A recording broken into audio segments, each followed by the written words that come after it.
Soy Avidosov y bienvenidos a mi canal de Física y Química, donde hoy vamos a tratar un tema muy interesante, que es un problema de gravitación con masas puntuales utilizando vectores unitarios. Seguro que os va a encantar. Este vídeo va a comenzar en 3, 2, 1, ¡dentro! El problema que he seleccionado consiste en lo siguiente. Tenemos un sistema de dos masas puntuales, M1 situada en el 0,0 de 2 kilogramos y M2 de 4 kilogramos situada en el 0,2. Nunca confundamos las coordenadas X y Z, siempre van en ese orden. Y tenemos ahí el punto P situado en el punto 2,2. Ahí en principio no hay ninguna masa. Y ahora nos dicen lo siguiente: calcula el campo gravitatorio total en ese punto. Entonces, ¿qué es lo que tenemos que hacer? Lo primero, tener claro que para calcular el campo gravitatorio total o resultante en un punto tenemos que aplicar el principio de superposición. Eso es. ¿Y qué dice el principio de superposición? Pues que el campo total en el punto que sea es la suma vectorial de todos los campos en dicho punto. En ese caso, como solo tenemos dos masas alrededor del punto P, pues cada una creará su propio campo. O sea, tendremos G sub 1 y G sub 2. ¿Perfecto? Bueno, pues ahora lo único que tenemos que hacer es calcular ambos campos y luego sumar los resultados. Pero cuidado porque vamos a manejar vectores unitarios. Pero antes de manejar todo eso, tenemos que hacer un pequeño dibujo. Entonces, en nuestro esquema vamos a dibujar cómo son las interacciones de la masa 1 y 2 en ese punto P. Bueno, pues la masa 1 va a inducir ahí un campo gravitatorio que va dirigido siempre hacia el centro de la masa, desde el punto hasta aquí. Ahí tenemos el campo 1, ¿sí? Y la masa 2 genera aquí otro campo campo gravitatorio que va dirigido para acá, ¿sí? Me ha salido la flecha como un churro. Aquí tenemos G sub 2, ¿sí? Perfecto. Bueno, y luego podríamos obtener el campo total gráficamente dibujando un paralelogramo. Hacemos una paralela a este vector por aquí, otra paralela a G sub 2 por aquí, y donde se corten obtenemos el campo total. Lo voy a pintar de otro color. Ahí tendríamos el campo total. Entonces, siempre que gráficamente queramos obtener la suma de vectores, dibujamos un paralelogramo entre los vectores, si son dos, y obtenemos el campo total. Si fuesen más vectores sería un poquito más complicado, pero más o menos igual. Bueno, pues ya que tenemos dibujados los campos, vamos a calcular cada uno de ellos por separado. Venga, adelante. Vamos primero con el campo 1. El campo 1, ¿sí?, el campo gravitatorio creado por una masa puntual, será menos G por M1, en este caso, partido la distancia 1 al cuadrado y por el vector unitario. Bueno, pues el signo menos, como ya expliqué en la clase de teoría, lo vamos a meter aquí dentro del vector unitario para que no haya confusiones con los signos. Entonces, siempre nosotros vamos a calcular, por así decirlo, el módulo del campo gravitatorio y luego ya lo vamos a multiplicar por el menos vector unitario, ¿sí? Muy bien, pues vamos allá. G sería 6,67 por 10 elevado a menos 11. La masa 1 serían los 2 kilogramos, tiene que ir en kilogramos. Y la distancia de la masa 1, que está en el 0,0, al punto 2,2, lo obtenemos fácilmente porque aquí, si os fijáis, tenemos una especie de triángulo rectángulo, entonces la distancia coincide con la hipotenusa. Y como los dos catetos miden 2, pues ya sabéis cómo se calcula la distancia. O sea, R1 sería la raíz cuadrada de 2 al cuadrado más 2 al cuadrado, que es igual a la raíz de 4 y 4, 8, raíz de 8. Lo podemos dejar así o como 2 raíz de 2, si lo simplificamos un poquito. ¿Vale? Entonces vamos a poner aquí raíz de 8 o 2 raíz de 2 al cuadrado. Perfecto. Y ahora viene lo más difícil, lo del el menos el vector unitario. Bueno, realmente del menos no os liéis, no os compliquéis con el menos. Ya sabéis que vamos a meterlo ahí dentro, pero lo único que tenemos que saber es que los signos que tenemos que ponerle al vector unitario van a corresponder con los signos que lleve G sub 1, según la dirección, si va en sentido positivo o negativo de los respectivos ejes. Siempre que un vector vaya a favor de un eje, se pone signo positivo. Y cuando vaya en sentido contrario del eje, signo negativo. Entonces, por ejemplo, G sub 1 es un vector que va dirigido hacia la izquierda y hacia abajo. Entonces, como va en sentido contrario tanto del eje X como del eje Y, sus dos componentes van a ser negativos. ¿Vale? Entonces, esos son los signos que nosotros vamos a poner en el vector unitario. Así que ya lleva ese menos. Pero claro, ¿cómo se hace un vector unitario? Bueno, pues muy sencillo. Voy a borrar aquí y lo vamos a explicar. El vector unitario sería de la siguiente manera. Se puede calcular de dos formas. Podéis hacerlo como queráis. Podemos calcular el vector posición, ¿no?, que habría entre estos dos puntos y luego lo dividiríamos entre el módulo del propio vector. El módulo coincidiría además con la distancia, que sería raíz de 8. Entonces lo podemos calcular así. El vector, si lo hacemos de esa forma, sería el cateto X, ¿sí? La componente X mediría 2 metros, pues sería 2, pero como va a la izquierda, menos 2y. Y la componente Y, la componente J, sería también 2. Como también va hacia abajo, menos 2J. Pero este vector, que sería el vector R, no es unitario. ¿Cómo lo convierto en unitario? Dividiendo entre el módulo, que es la distancia, que sería raíz de 8. ¿Vale? Esta sería una primera forma de obtener el vector unitario. Es muy sencillo, siempre y cuando conozcamos los catetos. ¿Bien? Pero hay una segunda alternativa, que es conocido el ángulo que forma, ¿sí?, el vector con el eje X. Y en ese caso, pues pondríamos para la componente X, sabéis que en un triángulo rectángulo, el cateto contiguo se corresponde con el coseno del ángulo y el cateto opuesto con el seno. Entonces, como el eje X se corresponde con el cateto contiguo, por eso la componente X va con el coseno. Entonces, más o menos, dependiendo de la dirección y el sentido, y luego coseno del ángulo Y, sería la componente X, y luego más o menos el seno del ángulo J. Entonces, averiguar el ángulo es sencillo, sabiendo que, por ejemplo, la tangente de alfa es el cateto opuesto partido del cateto contiguo, sería 2 partido 2, ¿sí? En este caso 2 partido 2 sería 1, la tangente de alfa es 1, y para averiguar alfa pues hacemos la arcotangente de 1, que sería 45 grados. De todas maneras, como truquillo, siempre que los dos catetos midan igual, el ángulo es 45 grados. Entonces, directamente aquí hubiera sido muy sencillo poner, como va a la izquierda y hacia abajo, menos coseno de 45 y menos seno de 45 J. O sea, aquí es inmediato. Pero para otros casos en los que los catetos no midan igual, entonces el ángulo pues, a lo mejor ya no va a salir exacto. Entonces vas a perder ahí un poquito de precisión, pero al averiguar el ángulo. Entonces, yo lo que suelo hacer es, si veo que el ángulo es conocido, si veo que es 30 grados, que es 45, que es un ángulo que está perfectamente claro, entonces en esos casos recurro a esto, porque es muy rápido. Pero cuando no, uso esta otra forma. Entonces, aquí es igual de fácil hacerlo de las dos, pero cada uno como quiere, ¿vale? Entonces, que sepamos muy bien cómo se hace el vector unitario, porque es algo muy importante. Y esto nos vale para el cálculo de campos, de fuerzas, gravitatorios, pero también nos vale para el tema de campo y fuerza eléctrica. ¿Sí?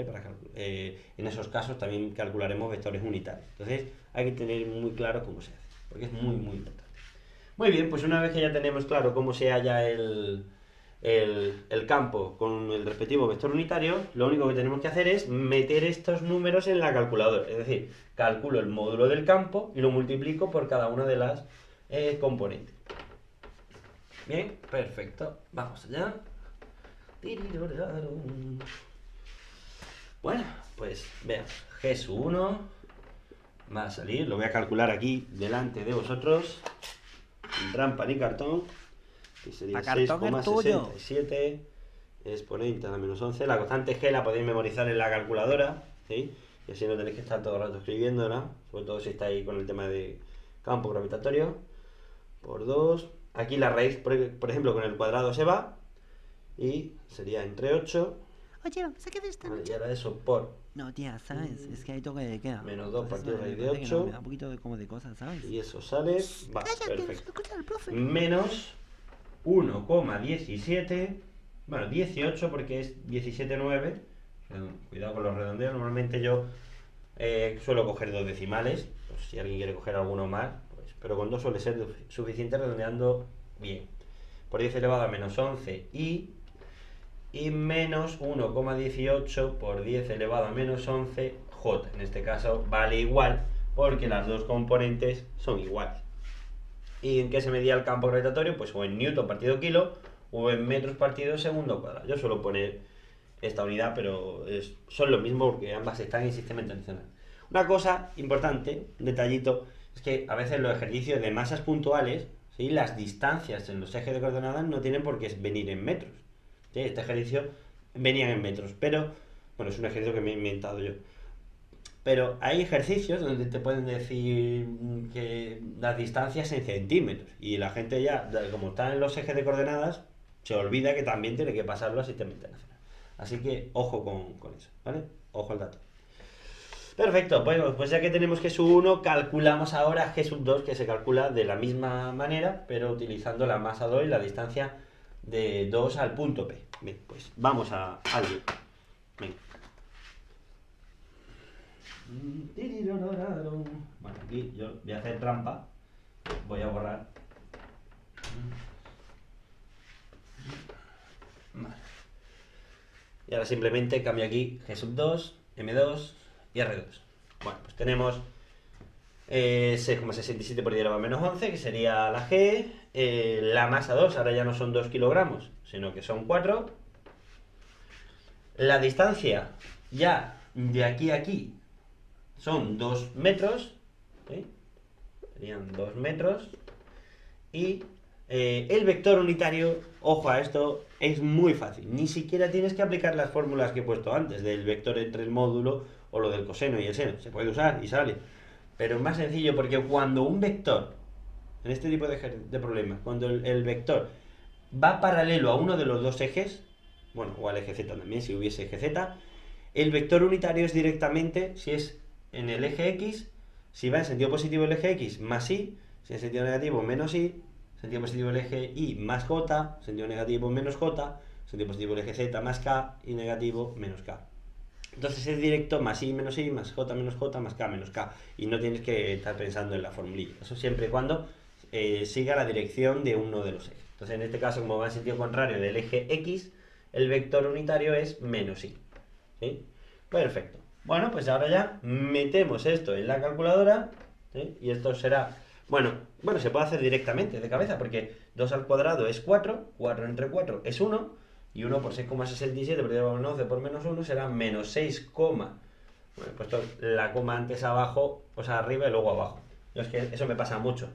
6,67 por 10 elevado a menos 11 y luego pues sería ya metros segundo cuadrado.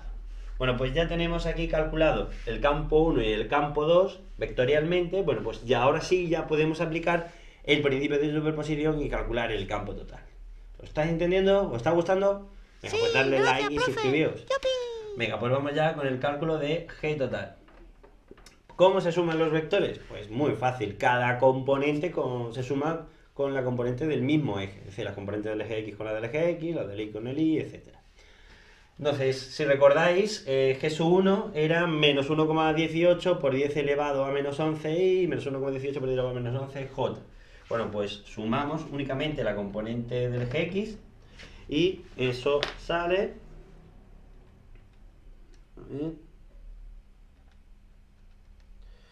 A ver, un segundito, 6,67.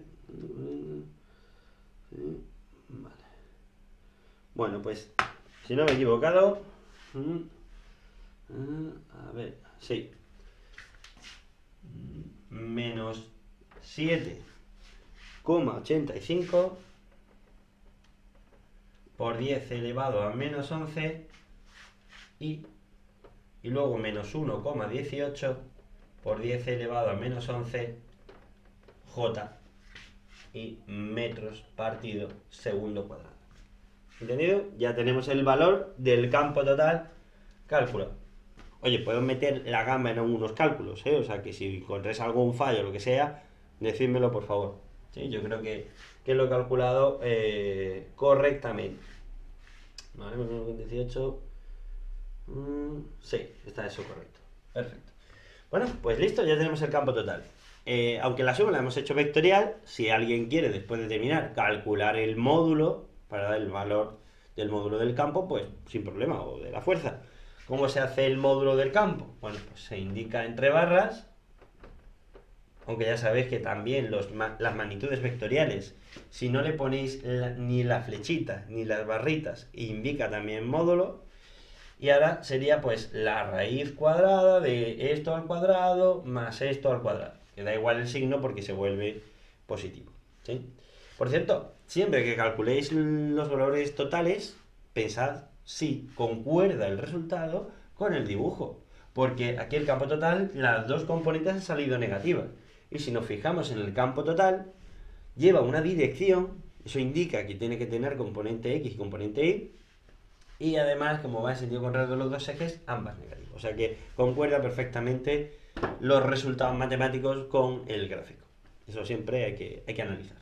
Perfecto. Bueno, pues hasta aquí la primera parte del ejercicio. Nos podrían preguntar más cosas, como qué trabajo hace falta para trasladar una masa de un punto a otro, qué energía potencial tiene una masa en tal punto, qué potencial hay en un punto, pero todo eso lo haremos en otro vídeo, ¿sí? Para no alargar demasiado esto. Lo que sí vamos a hacer es un segundo apartado muy breve donde nos podrían preguntar, oye, ¿y si nosotros situamos aquí en el punto P una masa 3, y ahora nos dicen, oye, calcula la fuerza total que actuaría sobre dicha masa? Bueno, pues para calcular dicha fuerza es muy fácil. Podemos calcularlo de dos formas. Una, calculando la fuerza con que 1 atrae a la masa 3 situada allí, la fuerza con que 2 atrae a la masa 3, y luego hacer la suma vectorial, aplicando de nuevo principio de superposición. Pero, si ya hemos calculado el campo total, hay una manera más rápida y más eficaz. ¿Cuál es? La relación que existe entre el campo gravitatorio y la fuerza gravitatoria. ¿Y cuál era esa relación? Bueno, pues lo voy a poner por aquí para que lo recordéis. Pero si cuando yo definí el campo gravitatorio, era la fuerza por unidad de masa. Por tanto, la fuerza total va a ser la masa sobre que queremos calcular el efecto, es decir, la fuerza sobre la masa 3, ¿sí? Ahora mismo voy a poner M, por el campo total. Entonces, lo único que tienes que hacer para calcular la fuerza que actúa sobre una masa, la fuerza total, es multiplicar el campo total en el punto donde se sitúa dicha masa y por la masa. Entonces, lo único que vamos a hacer es multiplicar una supuesta masa, por ejemplo, de, yo qué sé, de 5 kilogramos, imaginaros, ¿sí? Vamos a situarla ahí y vamos a multiplicarla por esto. Entonces sería 5 kilogramos por este número y 5 kilogramos por este otro. ¿Y eso cuánto sale? Pues vamos a verlo. Eso, vale. Pues multiplicando por 5 el campo total, va a salir una fuerza de menos 3,92 por 10 elevado a menos 10 y ahora 5 por esto sería menos 5, y ahora 1 por 18 por 5 pues sería, son 90, ¿no? Sí, 5,9,90 por 10 elevado a menos 11 J. Y como ahora ya lo que hemos calculado es una fuerza en que se expresa, pues como todas las fuerzas que existen, en Newton, ¿sí? Y luego pues podríamos calcular el módulo de la fuerza. Entonces, siempre que tengamos ejercicios de fuerzas y campos en un mismo ejercicio, no calculéis dos veces la fuerza total y el campo total. Calcula uno y con la relación que existe entre ambas, pues puedes calcular el otro, ¿vale? Y puedes hacerlo como quieras. Bueno, pues hasta aquí el vídeo de hoy. Espero que os haya sido muy práctico este vídeo. Creo que es un ejercicio muy típico en selectividad y que encima de este tipo de ejercicios, ya digo, también pueden caerte en campo eléctrico. Así que si entiendes cómo se hacen los dibujos, cómo se calcula el vector unitario, de la forma que quieras, entonces habrás ganado muchísimo, te lo aseguro, ¿vale? Bueno, pues nos vemos en el próximo vídeo y venga, suscribiros al canal. Hasta pronto, chao, chao.